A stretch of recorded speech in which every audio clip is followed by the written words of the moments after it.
দেখার পরে ছাত্রদল যুবদলের নেতাদের মনে পুলিশের বাড়ি গুলি এগুলো কিচ্ছু হতো না। আমি আল্লাহর কাছে ফরিয়াদ করি ম্যাডামের হাত দ্বারাজ করুক, আমরা যেন আগামী দিনের সুন্দর বাংলাদেশ তার নেতৃত্বে থাকতে পারি, যার মুখের দিকে তাকিয়ে শৈশব কৈশোর সব শেষ করেছি। আল্লাহ যেন তুমি তার হাত দ্বারাজ করো। আল্লাহ সবাইকে ধন্যবাদ।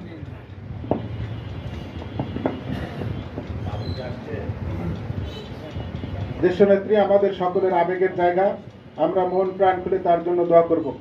এখন আপনাদের সামনে আলোচনা করছেন আজকের এই দোয়া অনুষ্ঠান পূর্ব সভায় সংগ্রামী সভাপতি, মহানগরী যুবদলের সংগ্রামী আহ্বায়ক জনাব আব্দুল আজিজ সুমন।